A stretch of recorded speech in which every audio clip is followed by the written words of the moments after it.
Hola, ¿qué tal? El tema que vamos a ver hoy es sobre el pensamiento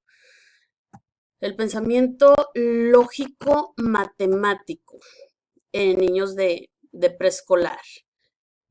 Todo lo relacionado con el pensamiento y las matemáticas. Las matemáticas no siempre son contar, ¿verdad? Sí, están muy relacionadas, pero no necesariamente, sino que hay muchas otras formas de aplicar las matemáticas. El ser humano continuamente se debate entre cuestionamientos, entre ignorancia y conocimiento, certidumbre y seguridad, duda, certeza.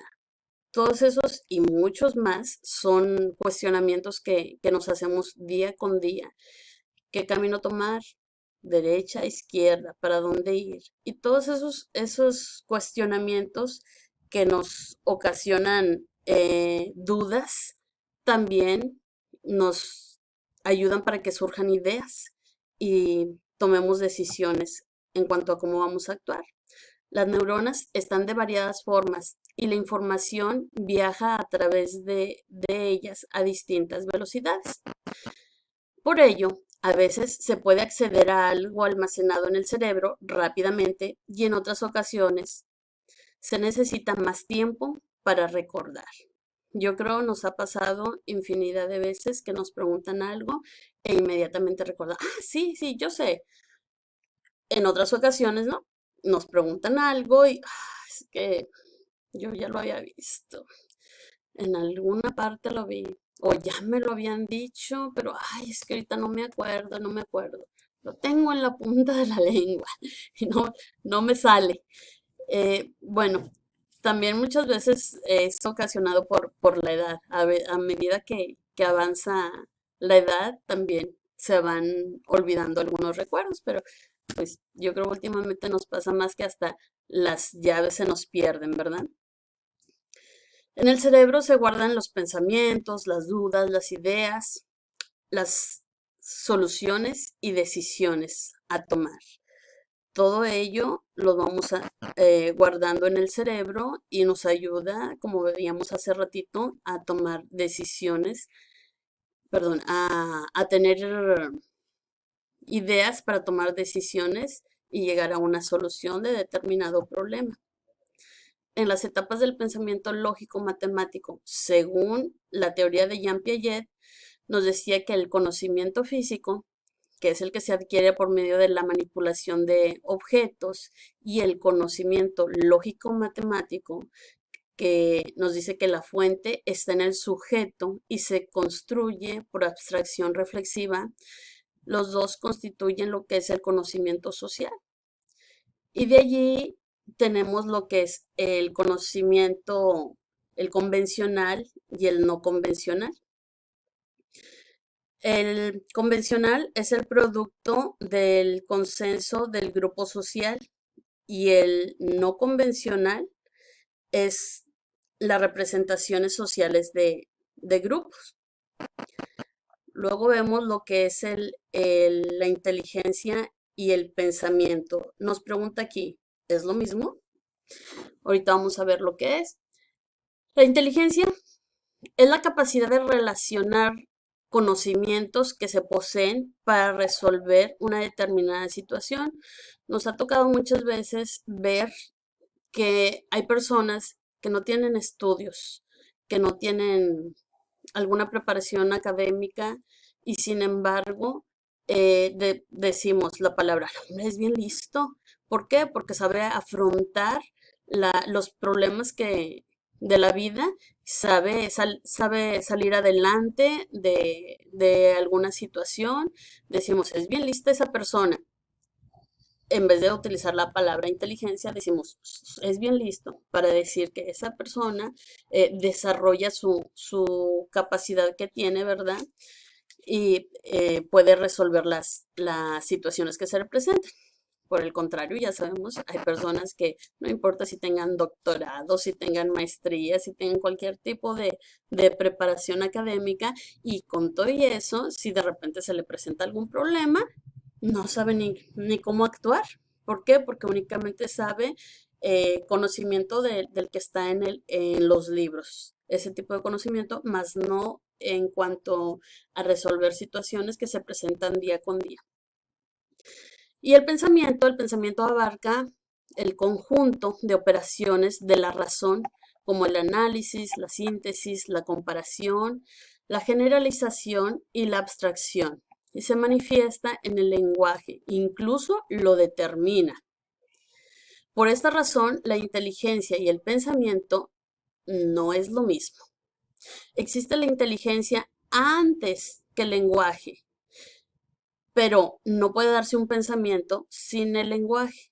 Tenemos de ejemplo los niños pequeños, bebés que todavía no saben hablar y sin embargo ellos ya usan su inteligencia para pedir de comer, para pedir de atención, para decir que tienen frío, para decir que tienen comezón, etcétera.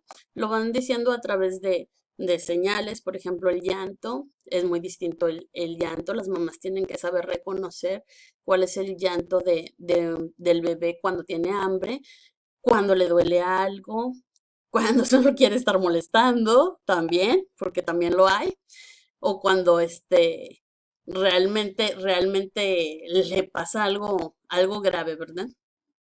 Bien, y ellos ya están utilizando esa inteligencia antes de saber hablar. Ya saben cómo actuar.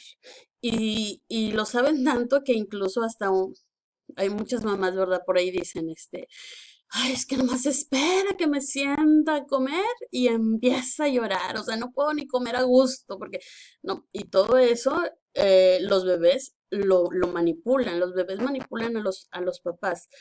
No sé cómo desarrollan ellos esa inteligencia para saber. Ellos saben si les pones, por ejemplo, el jueguito de que es de meter los cubos, los triángulos, los círculos, si los pones, a lo mejor al principio no, pero en base a observación y observación y observación, llega un momento en que ya lo empiezan a hacer, o tú les indicas cómo y ellos lo repiten, y aún sin saber todavía hablar. Eso lo podemos ver de esa forma, ¿verdad? El pensamiento lógico matemático nos dice, de forma general, se entiende como lógico el que es correcto. Es decir, el pensamiento que garantiza que el conocimiento inmediato que proporciona se ajusta a lo real.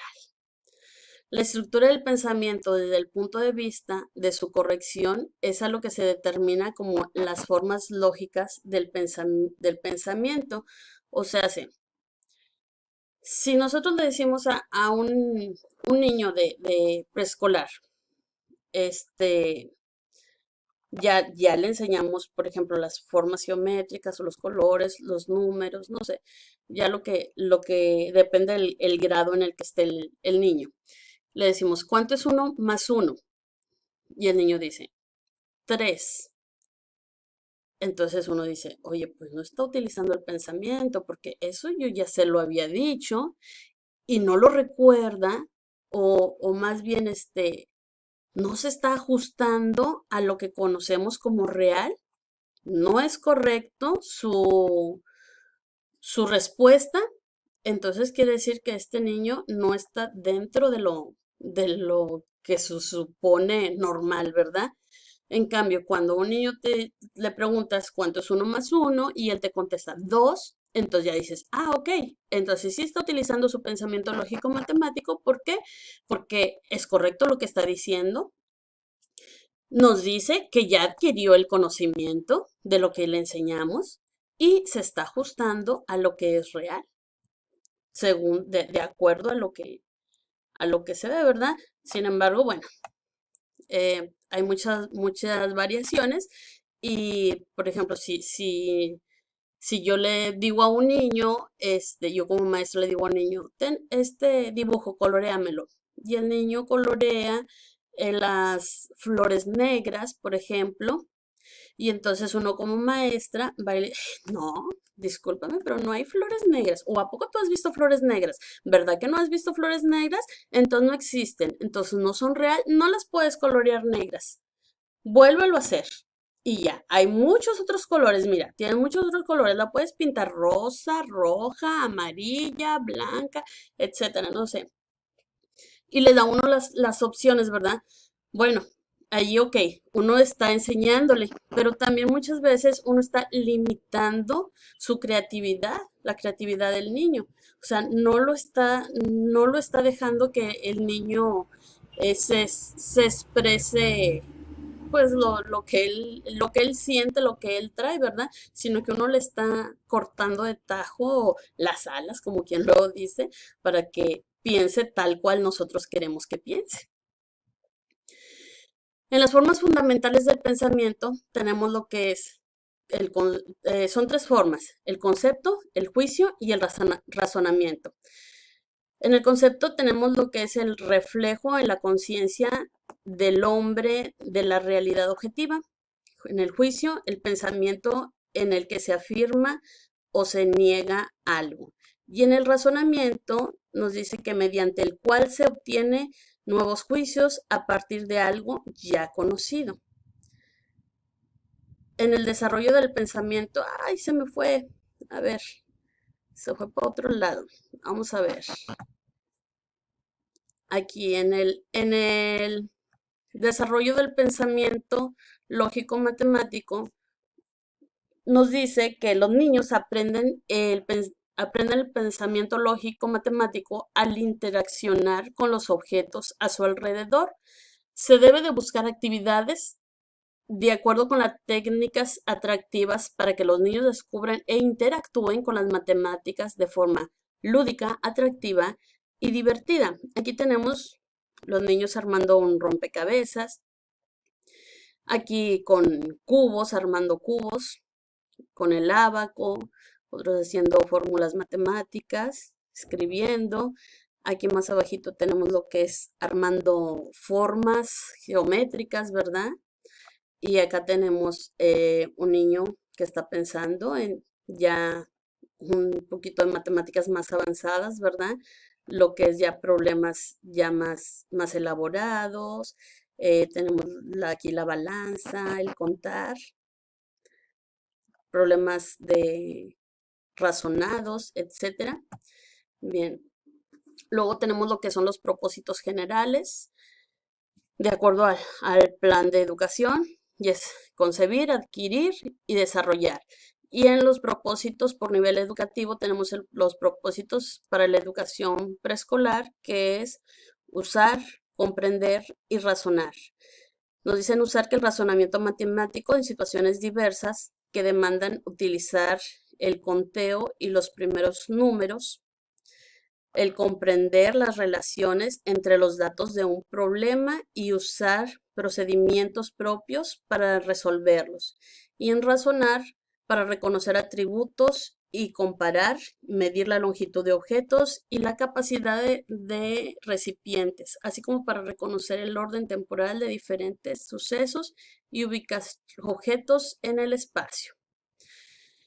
En los aprendizajes esperados de acuerdo al plan de estudios, tenemos para el área del pensamiento matemático de preescolar lo que es resolver problemas a través del conteo y con acciones sobre las colecciones, cuenta colecciones no mayores a 20 elementos, comunica de manera oral, compara, iguala y clasifica, relaciona el número del elemento con la colección de la sucesión numérica del 1 al 30, identifica algunas relaciones de equivalencia, identifica algunos usos de los números, también tenemos la ubicación de objetos y lugares, reproduce modelos de formas y figuras geométricas, identifica la longitud de varios objetos a través de la comparación directa, compara distancias mediante el uso de un intermediario, mide objetos, identifica varios eventos de su vida cotidiana, usa expresiones temporales y representaciones gráficas para explicar la sucesión de eventos, lo que es primero, después y finalmente. Usa unidades no convencionales para medir Contesta preguntas en las que se necesitan datos, los organiza a través de tablas